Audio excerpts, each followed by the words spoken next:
A population of bacteria is growing according to the equation P of T is equal to 1600 times E raised to the power 0.06 T.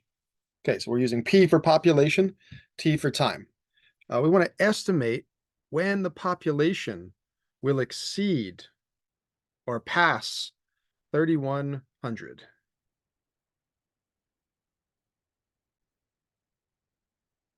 Okay, so for this one, well, let's start with this word here, estimate. Now, there's a number of different ways we could approach this problem, um, depending on whether or not we've covered logarithms yet. So, for example, in this class, this is a problem out of the first section of the exponential chapter. So we haven't covered logs yet, logarithms. So to estimate this, we could use a calculator. And there's a number of different ways. I'm going to use the graphing calculator, the TI-84 Plus, first, and then I'll use another version of a graphing calculator called Desmos. So to estimate this, well, let's see. The population function, 16e to the negative, or to the 0.06t. So we'll go into y equals, that's where we put in our functions. So I'll just type in 1600. And then the E is over the ln key. So we'll have to do second and then hit the ln key. That'll give us E to the power of. And we'll say 0.06. And I'm going to hit the variable key. It's not going to be a T, it'll be an X, but that's fine. It's the same function. Okay, so there's one function. Now this is an exponential function. So if this is the graph of the exponential function, now we're not going to use the negative side. Normally it'll look something like this. But this exponential function, because it's talking about number of bacteria, is actually going to start somewhere on the y-axis, actually 1600, and then it's going to go up from there. Now, to know when this population will exceed 3100, well, that means go above 3100. So somewhere on the y-axis, there's the number 3100, right? And so what we're looking for is, about where is that point? It's some number t, comma, somewhere very close to 3100. We want to estimate it. So it doesn't have to be exact. All right. So what we could do is we could look at,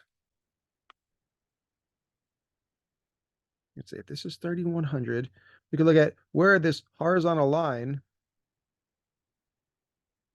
at 3100 crosses your function. All right, whatever that point is, well, that's going to be where the function exceeds 3100. All right, so that's one way to do it. Another way is just trial and error. So let's do trial and error first on the graphing calculator. All right, so once we've got that function typed in, we could go to graph, and my window is all out of whack here. Let me go zoom 6, which is zoom standard. Okay, now you'll see there's no graph here.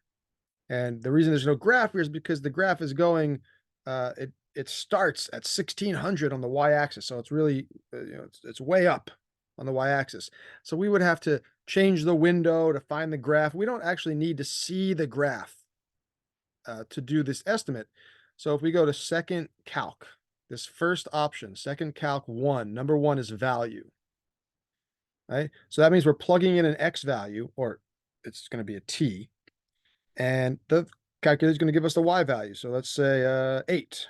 When x is 8, ooh, there's the y value, 2,585.719. Okay, well, that's not 3,100. So let's try the same thing again. Second trace, value. Let's try 9. 2,700 and change. It's a little more than 2,700.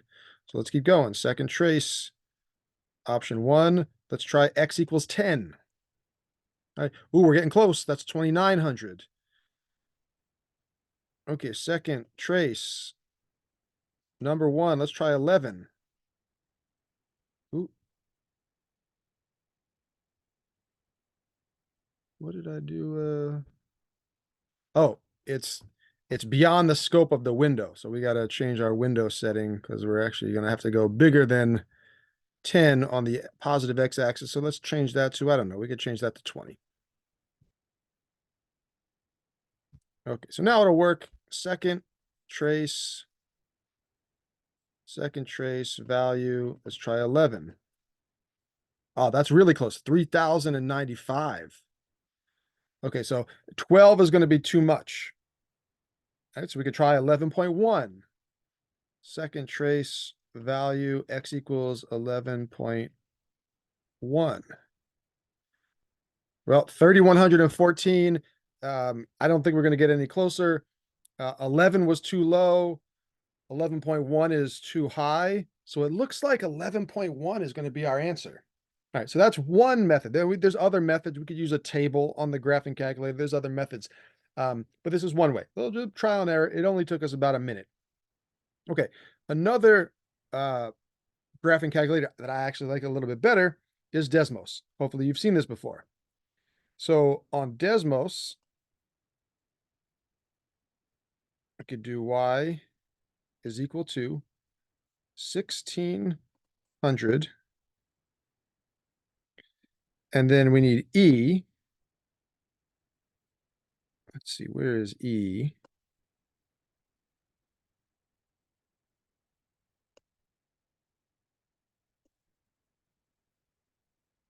Raised to the power of 0.06. Okay, so there's our function.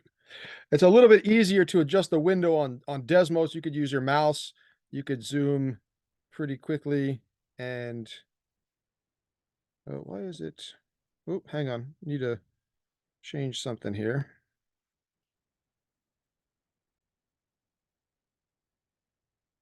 Okay, we need our x here. So 0.06x. Okay, there's our exponential function.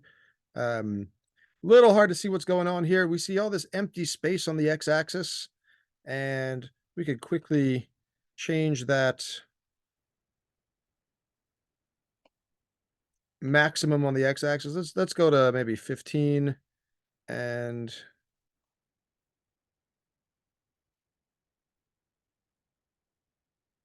0. Okay, that should work. Right? So you see here's 3,000. So we want to know when this function exceeds 3,100. So I'm going to just graph the line y equals 3,100. Now you see Desmos gives us this point of intersection, and it looks like 11.023 comma 3,100. All right, so I think our estimate is at about to the nearest tenth, 11.0 or 11 seconds or minutes or whatever let's just go back to the problem.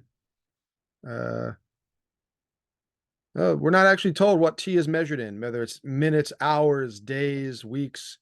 Either way, so that gives us an estimate, a little more than 11. Now, we can solve this using logarithms. So this is the population, right? So we could put 3,100 in for P of t. P of t is population. T is time. P of t is a function of time, population. So if we do 3,100 is equal to 1,600 e to the 0.06 t. Now, if we want to solve for t, we could use logarithms for this. So if we don't want to estimate, if we want to calculate exactly, we can take the natural log of both sides of the equation. Right? So then we'll have on the left, we'll have the natural log of 3,100.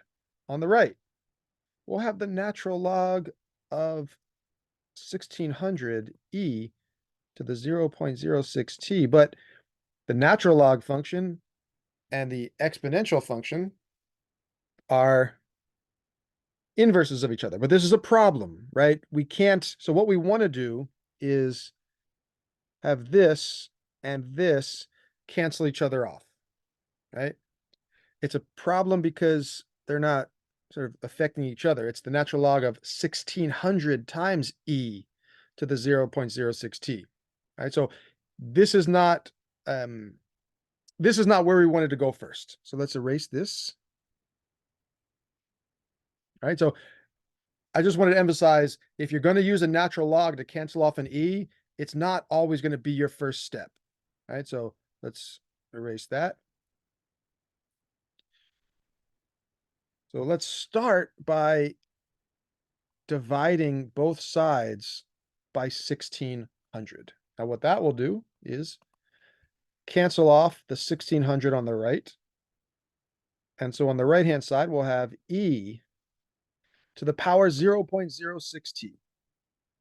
And on the left, well, the zeros cancel. So we'll have 31 over 16. Now, if we take the natural log of both sides, so we'll take the natural log of the left, we'll take the natural log of the right. Now, the natural log and the e, they are inverse functions of each other, so they cancel off. They cancel each other off. So we'll have natural log 31 over 16. Whatever that is, that's a job for the calculator. You type in natural log of 31 over 16 and you'll get some number. And on the right, the natural log and the e canceled. Right? They're inverses, so we're left with 0.06t. Right? We want to solve for t. So now we can divide by 0.06. That will cancel and leave us with t. Now, whatever you do to one side, you have to do to the other. So we'll divide by 0.06. And so our final answer is going to be the natural log of 31 over 16, all divided by 0.06. Now, what is the natural log of 31 over 16 all divided by 0.06? I have no idea. I can't do that in my head. So let's come over here.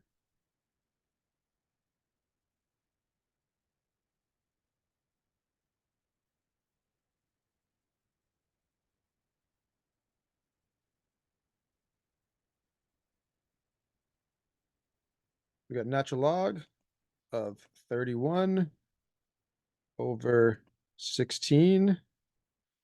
Close the parenthesis. Oh. Let's close the big parenthesis. Yep. And divide everything by 0.06. The thing I like about Desmos is the display looks pretty much identical to what I write on the paper or on my digital whiteboard. Now you see the answer, 11.023 something, something, something. So we get the same result. All right, so we could use logarithms to solve for this exactly. So let me go back to the whiteboard. It's about 11.023.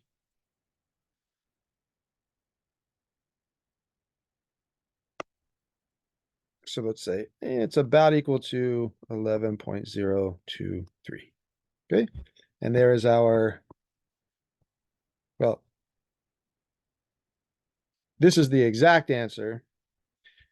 We weren't looking for an exact answer. We were looking for an estimate, but I thought it would be nice to show both ways, estimating using the calculator and finding exact answers using logarithms. Okay, that does it for this one. I hope this was helpful.